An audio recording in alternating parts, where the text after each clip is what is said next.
Nos queda 13 ave of lança ave proyecto que nós estamos tendo bastante tempo trabalhando riba de proyecto que cambia diferente viaja y por último a decidir que nós estamos hacer proyecto conjunto entre todo el club de servicio na Aruba, assim para nós por mostrar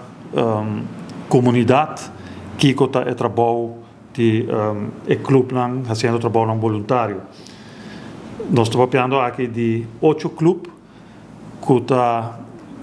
que vai pôr na membro disponível em um solo dia de ano aqui para começar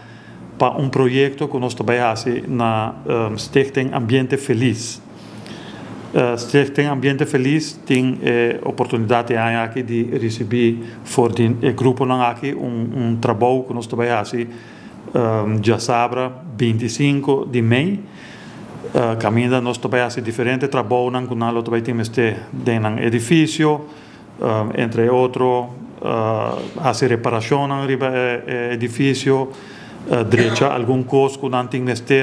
também no edifício. Arriba dia aqui também vai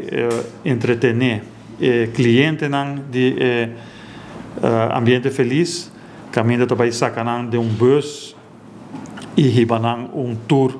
para metade dia riba nos isla, mientras tanto que trabalham também guardo assim na edifício. A ideia é que começar já por de algum tempo que o caminho nos está topa outro e nós visa a quanto clube nós temos me seguro que o clube de hopi anya de nossa comunidade, clube que está fazendo hopi trabalho que já tem quando diz número de comunidade e me quer agora que está bonita para mirar todo o clube aqui junto fazendo trabalho para a comunidade também. Me quer unir a força e esse é o qual nós vamos demonstrar também que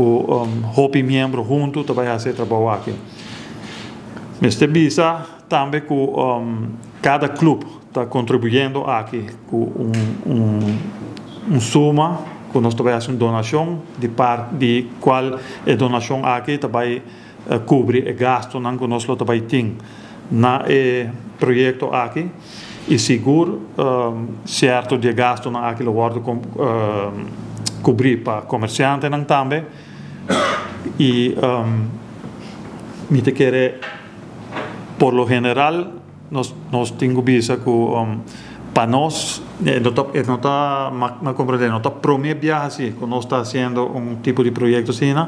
hope ano passado a chega de esse tipo de projeto assim na Gava, pero toma hope tempo sim, prometo que nós podemos lograr viaje mais depois de tanto ano para unir todo o clube aqui junto para fazer o projeto.